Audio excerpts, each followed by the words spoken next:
Once upon a time, in a far-off kingdom, there lived a beautiful princess named Aurora, who was the daughter of the king and queen, and everyone in the kingdom loved her dearly.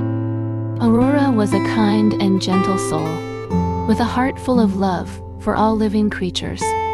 As a child, Aurora spent most of her days playing in the castle gardens, surrounded by the animals that lived there. She would feed the birds, pet the rabbits, and even talk to the squirrels.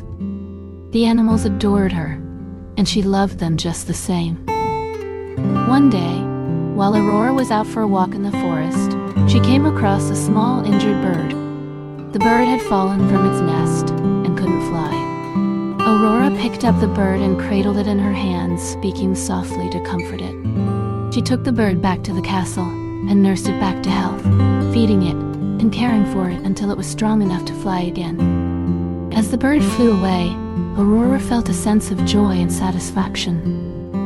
She realized that helping the bird had made her feel happy and fulfilled. From that day on, Aurora made it a point to help any animal in need that she came across.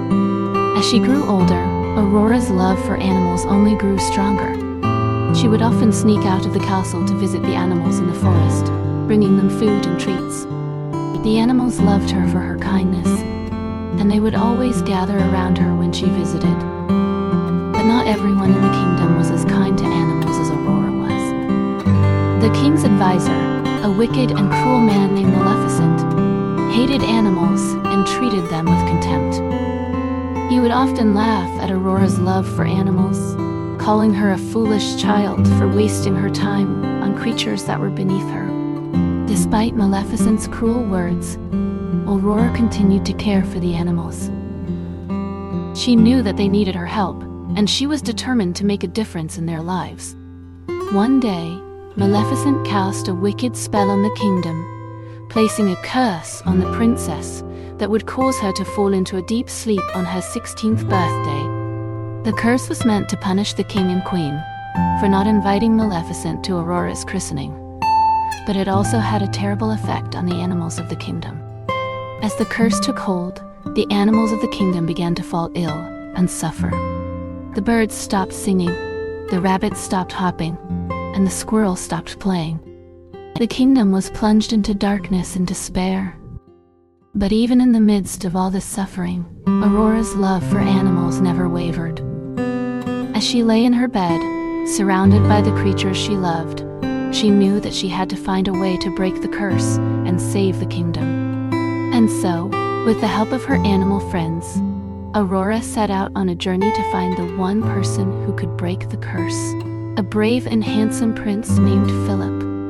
The animals guided Philip to the castle, where he found Aurora and kissed her, breaking the curse and awakening her from her long sleep. As the curse was lifted, the kingdom was restored to its former glory. The animals were healed, and the kingdom was once again filled with laughter and joy. Aurora and Philip fell deeply in love, and they ruled the kingdom with kindness and compassion, making sure that all creatures were treated with the respect and care they deserved. The moral of the story is clear: be kind to animals and treat them with care.